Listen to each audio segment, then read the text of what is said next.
My name is Leah Hedrick, and I will be presenting on just-in-time production manufacturing, also known as JIT. In the 1920s and 1930s, Toyota Motor Company set a goal to eliminate waste within their production system. The concepts behind JIT manufacturing were created by Akio Toyoda, a co-founder and the second president of the motor company. Within the invention of the automatic loom, once manual tasks were now automated by machines to eliminate errors and to increase the efficiency of the production process. Toyota uses what is known as the Kanban system, which is also referred to as the supermarket method. Supermarkets make their income based on the products that their customers want when they want it. Having an aisle full of mac and cheese will do the market no good if the customers are not willing to buy that massive amount of mac and cheese. It will then expire, and the company is not only stuck with the cost of the item, but also with the cost to dispose of it. Interpreting that into Toyota's processing, the company does not stock excessive amounts of parts that could potentially be scrapped due to becoming obsolete, such as radios and other technological devices. A 2015 Toyota Camry with a radio from 2000 will just continue to sit on a car lot because no one wants something that is that outdated. Today, Toyota's philosophy is the same.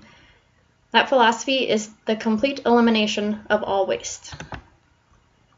Just in time means making only what is needed when it is needed and in the amount that is needed. An item is not placed into production until there is customer demand for it. Going back to Toyota, the company is not going to manufacture 1,000 Highlanders to have them ready in the waiting just to find out that the customers actually want the Prius model due to rising gas prices.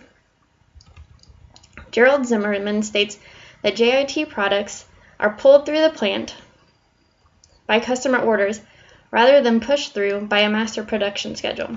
The manufacturer has its suppliers deliver raw materials as they are needed when a customer order is received and they are ready to start beginning the process of production. This eliminates beginning inventory and significantly reduces work in process inventory and ending inventory. Since production does not begin until there is specific need for the product, inventory costs are reduced. By not keeping or keeping very limited amounts of raw material on site, the company does not have to recognize that expense on their books until they need the material to fulfill the order, thus reducing their costs. Work in process inventory is also reduced because the company not only is producing what it needs and not producing at full capacity. Finally, JIT almost eliminates ending inventory because all finished goods are shipped out immediately because there is already an outstanding order for the item. Also associated with reduced inventory are the costs to house the inventory and materials. Storeroom capacities are drastically shrunk, and the results are in less overhead assigned to the product. Increased efficiencies is a perk as well, because the space formerly reserved for storage of the inventory can now be used for other needs such as office spaces or additional equipment. According to Roy, Santa, and Shahiri, another positive of JIT production is reduced costs of capital, workload, and work improvement. With less funds being tied up in inventory, companies can devote their funds to capital projects and reduce their needs for loans and lines of credit. The eliminating waste idea is also maintained in that JIT production companies are not experiencing problems with spoilage and damage because the inventory is not just sitting in the storeroom with no demand for them. However, there are also some difficulties and obstacles facing JIT production.